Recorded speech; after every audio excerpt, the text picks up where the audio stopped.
विराज। दादाजी आप लोगों ने तो बहुत कुछ बना दिया, इतना सब करने की क्या जरूरत थी?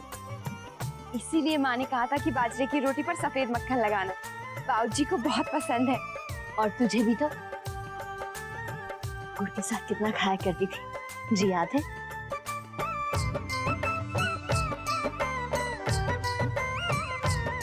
अरे कड़ी, ये भी तो तुझे पसंद है। गट्टे की सब्जी भी है, ये भी तो तुझे पसंद है। हाँ। देखा, सरप्राइज पार्ट 2। इसीलिए आज रसोई में भाभी की नो एंट्री थी। पर आप लोगों को कैसे पता कि मुझे ये सब पसंद है? हमारी समधन जी अपने जमाई की पसंद नापसंद का पूरा ध्यान रखती है, तो हम पीछे कैसे रहे? हमने भी सोचा बहू की पसंद जान लेनी चाहिए। पर कैसे?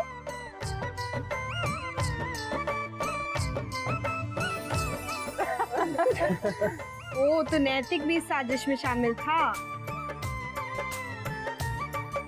अच्छा तो ये बात है, तभी आज ऑफिस से घर फोन पर फोन हो रहे थे।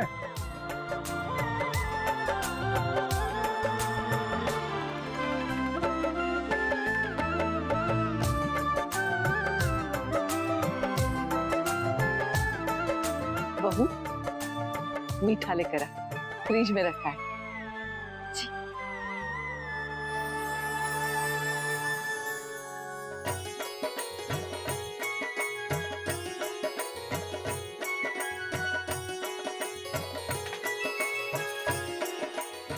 बात है बहू रानी, आज तो फूली ना समा रही। हाँ महाराज जी, आपने खाना जो इतना अच्छा बनाया है, और ये बादाम की खीर तो मुझे बहुत पसंद है। जी तो खा, छोटी दुल्हन ने बनवाई है। अक्षरा बेटा मीठा जल्दी ले जाओ, दादाजी खीर खाने के साथ ही खाते हैं। हाँ माँ। ला चाय हम ले जा रहे हैं, आप जी फल और गरम गरम गुलाब जामुन ले आओ।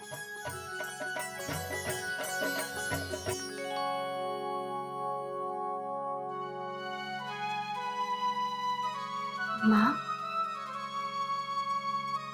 माँ ही तो हूँ बहू, मेरे लिए तुझ में, रश्मि और नंदिनी में कोई फर्क नहीं। बस सास का फर्ज निभाते निभाते तुझसे बहुत सख्ती से पेश आ गई। सास होना आसान नहीं है। तेरे ससुर जी ठीक कहते हैं, हम इतनी उम्मीदें बांध लेते हैं कि मैं भूल ही गई कि तुम तो बच्ची हो, अभी सीख रही हो। मेरी बहू का फूल जैसा चेहरा कैसे मुरझा गया मेरे कारण। नहीं माँ, ऐसा नहीं है। बेटा वो घर क्या जहां बहू खुश ना हो।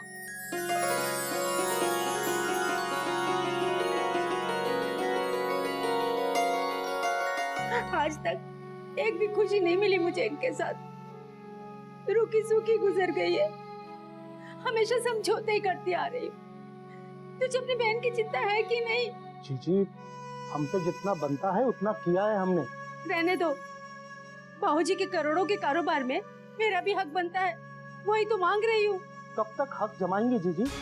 हक से बढ़कर ही दिया है। ये तो आपकी समस्याएं हैं जो कभी खत्म ही नहीं होती। पता नहीं पिछले जन्म में क्या पाप किया था मैंने, जो बाबूजी ने मुझे इस घर में ब्याह दिया। तेरे जिया जी तो कभी कुछ कर नहीं सके। एक किराने की दुकान थी, वो भी कर्ज में डूबी हुई है। और अब मेरे भाई भी मुझसे मुंह फेर रहे हैं। अच्छा है कि जहर खा के मर जाओ। जीजी, जीजी ये सब आप हमें क्यों सुना रही हैं? जाकर अपने लाडले को समझाओ। और वैसे भी उसे हमारे यहाँ नौकरी थोड़ी ना करनी। करेगा करेगा, मैंने उससे कल ही बात की है कि मामा जी ने तुझे बुलाया है, उसे कल भेज दूं। ठीक है, भेज देना। मैं भी तो यही चाहता हूँ कि वो कुछ ना कुछ कमा ले। चलता हूँ।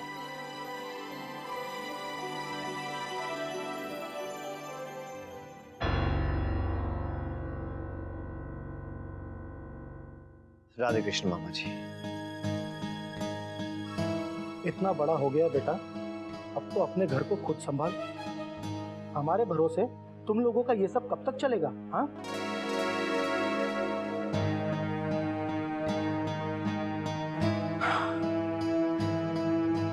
चलता हूँ। आगे बेटा देख, तेरे मामा कितने अच्छे हैं। खुद आगे चल के उन्होंने तुम्हें नौकरी देने की बात की है। कितनी चिंता है उन्हें सबकी। माँ, मुझे उनके यहाँ नौकरी नहीं करनी। नौकरी नहीं करनी है तो हमारा क्या होगा? इतनी ऊंची नाक है तो इस छोटे से घर में पैदा क्यों हुआ? माँ, मैं उनके यहाँ नौकरी नहीं करूंगा।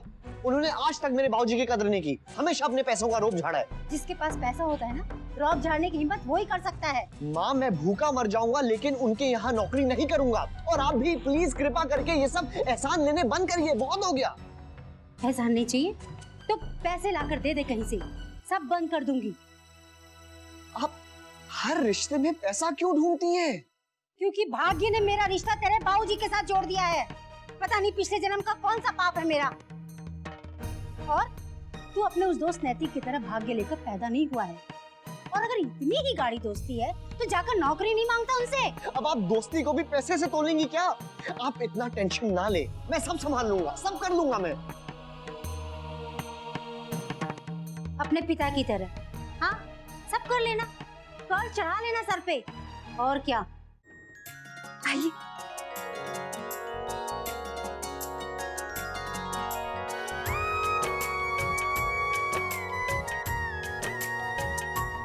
अरे यहाँ क्यों ले आई? वहाँ बाहर सबके साथ बैठते ना। मुझे बहाना करना पड़ा माँ। असल में मुझे आपसे बहुत जरूरी बात करनी है, वहाँ सबके सामने नहीं कह सकती थी। अरे हाँ, मुझे भी तुझे कुछ बताना है कि तेरे सास के न्योता देने पर मैं कितना डर गई थी कि जाने क्या बात है, अचानक क्यों बुलाया है। और तुझसे पूछा तो तुझे भी कुछ नहीं मालूम था। मैं तो सोच भी नहीं सकती थी कि माँ ने मेरे लिए इतना सब किया है, इसीलिए मुझे कोई काम नहीं करने दे रही थी। कितने प्यार से बनाया है ना ये सब। वो दिल की बहुत अच्छी है माँ, बहुत साफ है उनका दिल। मैं बहुत किस्मत वाली हूँ, मुझे इतना अच्छा ससुराल मिला है। कभी कभी तो मुझे लगता है कि पता नहीं मैं इनकी बहू बनने के लायक हूँ भी या नहीं। कितने प्यार से सिखा रही है ना मुझे वो सब। देख बेटा, तू सब कुछ अच्छे से सीख लेना। हाँ, इकलौती बहू है तू इस घर की, तुझे ही सब संभालना है। उन्हें बहुत उम्मीद होगी तुमसे। कोशिश तो कर रही हूँ मैं। अरे मैं यहाँ आपको एक काम से लेके आई थी, आप इसे पोस्ट करवा दीजिए। ये क्या है? ये नंदिनी दीदी का है। यहाँ घर में किसी को इसके बारे में नहीं पता है ना, इसीलिए आपको छुपा के दे रही हूँ। माँ, नंदिनी दीदी एक बहुत अच्छी लेखिका है और उन्हें एक मैगजीन में लिखने का ऑफर मिला है। अच्छा? हाँ माँ, वो कविता भी लिखती हैं, लेकिन दत्ता जी को इसके बारे में कुछ नहीं पता है। उन्हें ये सब पसंद नहीं है ना। बेटा, तो फिर क्यों कर रहे हो तुम लोग ये सब? माँ, यही तो मुश्किल है। मैं भी चाहती हूँ कि घर में हम सबको बता दें, पर नैतिक जी कह रहे हैं कि हम दत्ता जी को बाद में बता देंगे। बेटा, पर बात तो गलत है ना। हाँ माँ, लेकिन नंदिनी दीदी ने ये काम मुझे सौंपा है। हमें पूरा यकीन है माँ, जब दत्ता जी को पता चलेगा ना कि उनकी बेटी इतना अच्छा लिखती है, तो उन्हें कभी नहीं रोकेंगे, बल्कि उन्हें गर्व होगा, बहुत खुशी होगी अपनी बेटी पे। इसीलिए हमें दीदी की हेल्प करनी चाहिए, है ना? बेटा, पर मैं कैसे? मतलब ये तेरे ससुराल की बात है। मैं जानती हूँ ये मेरे ससुराल की बात है। माँ और भाभी माँ को भी यही डर है कि दत्ता जी क्या सोचेंगे। दत्ता जी को दीदी का लिखना ठीक लगे ना लगे, पर हमें पूरा यकीन है कि जब उन्हें पता चलेगा ना कि हमारा सोचना सही है, नजरिया शायद अलग अलग हो लेकिन गलत नहीं है, तब शायद स्थिति बदल जाए। देख बेटा, मैं मानती हूँ कि इंसान को बदलना आसान नहीं होता, पर तू गायत्री बहन से इस बारे में बात क्यों नहीं करती? माँ, मैं उनका स्वभाव जानती हूँ, वो बहुत जल्दी गुस्सा हो जाती है। उन्हें समझाना आसान नहीं है, पर शायद मैं उन्हें बता भी नहीं पाऊंगी। क्या कहूँ? वैसे सच कहूँ तो माँ भी अपनी जगह सही है।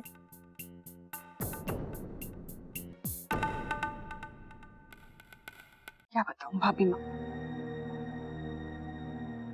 मैंने अक्षरा की खुशी के लिए इतना कुछ किया और वो अपनी माँ से मेरी शिकायत कर रही थी। कह रही थी कि मेरी सास बहुत गुस्सा करती है, बहुत डांटती है मुझे और क्या क्या। नहीं नहीं, वो ऐसा क्यों कहेगी? वो तो कितनी खुश थी तुझसे, उसने ऐसा कहा भी। दिखावा है भाभी माँ, मैं ही भ्रम में थी। तेरा भ्रम तो अब भी दिखता है मुझे। तूने कुछ गलत समझा है। अगर मुझे भी कोई ये कहता तो मैं भी विश्वास नहीं करती, पर भाभी माँ मैंने अपने कानों से सुना माँ बेटी को बात करते हुए। अब कोई गलतफहमी नहीं है मुझे, मैं समझ गई। बहू बहू ही होती है, चाहे हम उसे अपनाने की कितनी भी कोशिश करें। छोटे दुल्हन,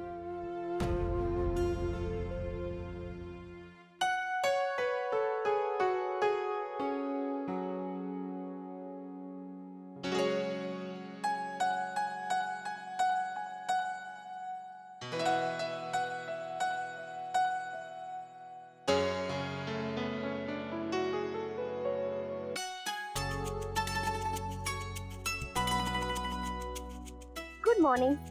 क्या बात है, आज वॉक पर से छुट्टी ले ली है आपने? ऑफिस के कामों में बहुत वॉक हो रही है। मैंने तो दद्दा जी से कल ही कह दिया था। आप समझती है ना, जम के काम कर रहा हूँ तो जम के आराम भी होना चाहिए। पर मैंने अपने किसी काम से छुट्टी नहीं ली है। पूजा भी हो गई है और मैंने नाश्ता भी तैयार कर लिया है। हाँ, आपको कुशल जैनी का जो अवार्ड मिलने वाला है। अरे जी नहीं, मैं सिर्फ माँ की तरह बनना चाहती हूँ। वो कितनी अच्छी है ना, उन्होंने मेरी खुशी के लिए कल माँ और बाबूजी को बुलाया था। उन्होंने मेरे लिए सोचा। मुझे विश्वास नहीं हो रहा है, कल उन्होंने मेरी पसंद का खाना बनाया था। So sweet of her. दिल की कितनी अच्छी है ना वो, बिल्कुल नरम। अच्छा, और मैं?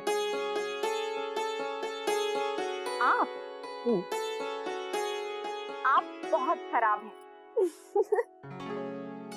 मेरी तारीफ करने में इतनी कंजूसी? मारवाड़ी बहू हूँ, सोच समझ के खर्चा करती हूँ, बेकार की तारीफें नहीं लुटाती। पर फायदे का जरूर ख्याल रखिएगा, कहीं बचाने के चक्कर में प्यार कम ना हो जाए।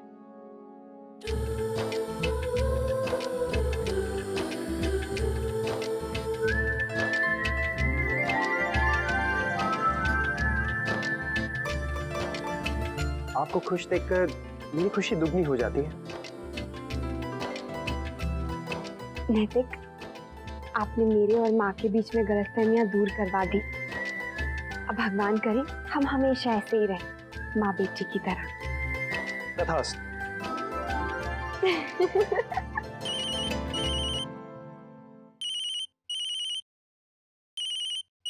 माँ का है। हेलो माँ। अच्छा, हो गया? चलिए ठीक है, थैंक यू माँ। क्या हुआ? नंदिनी दीदी ने कल अपना आर्टिकल दिया था ना मुझे पोस्ट करने के लिए। कल माँ आई थी तो मैंने उन्हें दे दिया, कहा कि आप करवा दे। अभी फोन पर बता रही थी कि भोला भैया ने कर दिया। ग्रेट। नैतिक, नंदिनी दीदी का मैगजीन के लिए लिखना, उसका छपना कोई छोटी मोटी बात तो नहीं है ना। हम इसे घर में सबसे क्यों छुपा रहे हैं? मुझे लगता है हमें घर में सबको बता देना चाहिए, खासतौर से दादाजी को। अक्षरा, अब दीदी दूसरे नाम के साथ तो लिख ही रही है, और ये सब हमारे अलावा और कौन जानता है? और आपको नहीं लगता कि अगर हम ये सब नहीं छिपाते तो दीदी कभी नहीं लिख पाते? दादाजी कभी राजी नहीं होते। वो कहते हैं ना कि अगर झूठ को छुपाने के पीछे मकसद सही हो तो वो झूठ नहीं कहलाता, है ना?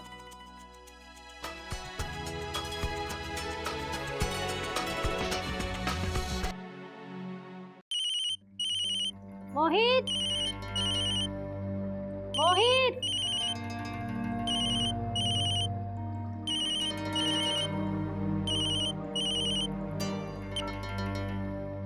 हेलो।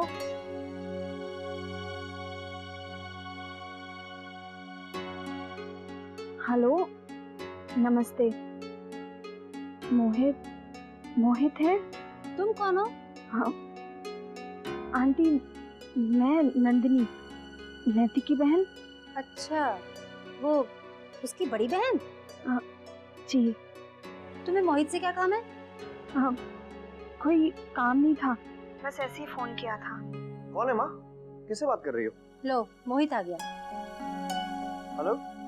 हेलो मोहित, सॉरी मैंने डिस्टर्ब तो नहीं किया ना? नहीं नहीं, बोलिए। Is everything alright?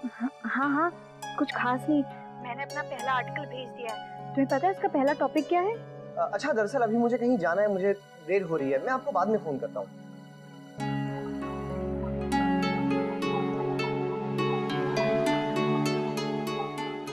क्यों रे मोहित, ये वही है ना जो लंगड़ी है? माँ, उनका नाम नंदिनी है। नाम जो भी हो, पर है तो अपाहिज बेचारी। माँ, आप भी ना। नहीं बोलने से कुछ बदल जाएगा, जो है सो है।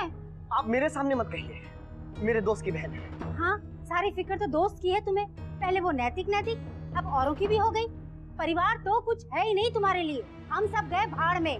परिवार की चिंता नहीं होती तो मैं इंटरव्यू देने नहीं जाता। जा रहा हूँ ना इंटरव्यू देने। दुनिया भर की धूल क्यों फाँकते हो? इतने सारे इंटरव्यू दिए, कुछ हुआ? मामा जी का ऐसा ना लेकर बहुत बड़ा तीर मार लिया तुमने। बोलो तो बुरा लगता है। अभी भी वक्त है, चाहो तो जाकर मामा जी से मिल लो।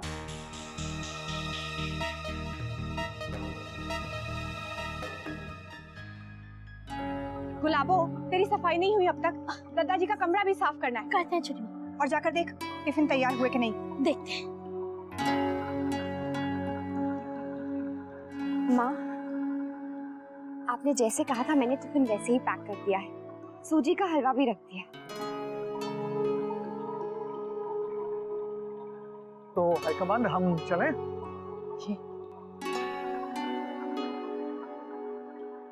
ये लीजिए दादा, आपके लिए कुरियर आया है। कैसा कुरियर, देखो जरा। किताबें लग रही हैं, मैंने मंगवाई थी, शायद वही होंगी।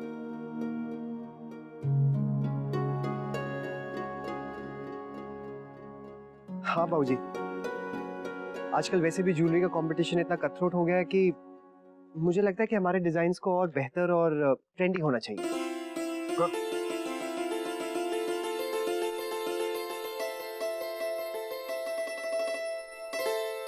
अरे ये क्या?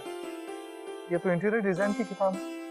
जी बाबूजी, पर मैंने तो नहीं मंगवाई, शायद गलती से आ गई होगी। इंटीरियर डिजाइन की बुक का हमें क्या फायदा। बाबूजी, हम ये साथ ले जाते हैं। ठीक, चले? चलो। दादाजी आज सवेरे ही जा चुके हैं, इंतजार कर रहे होंगे। जी चलो जल्दी।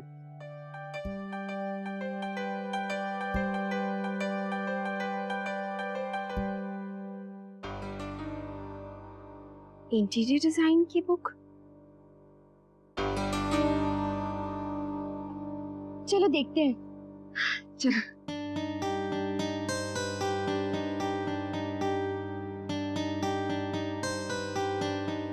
देखिए कितना सुंदर कमरा है। और ये फर्नीचर कितना अच्छा है ना। काश मेरा बेडरूम भी ऐसा ही होता।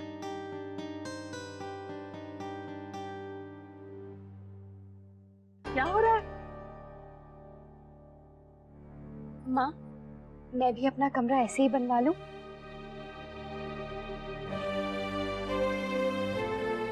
हाँ भाभी, आप अपना कमरा रेनोवेट करवा लीजिए।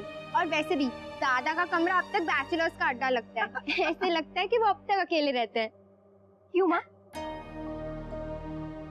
क्यों बदलना है? क्या बुराई है उस कमरे में?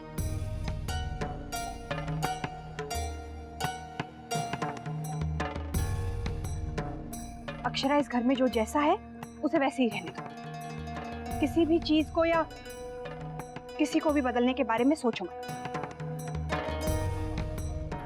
ये रिश्ता क्या कहलाता है।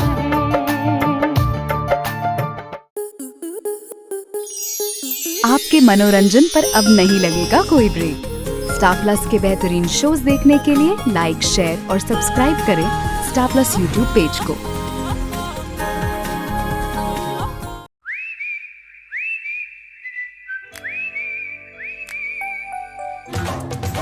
लड़की बड़ी अनजानी है, सपना है सच है कहानी है। आ रही है रुक्मणी खेलने आपके साथ आंख मिचोली 22 जनवरी से शाम 6:30 बजे स्टार प्लस और डिज्नी प्लस हॉटस्टार पर।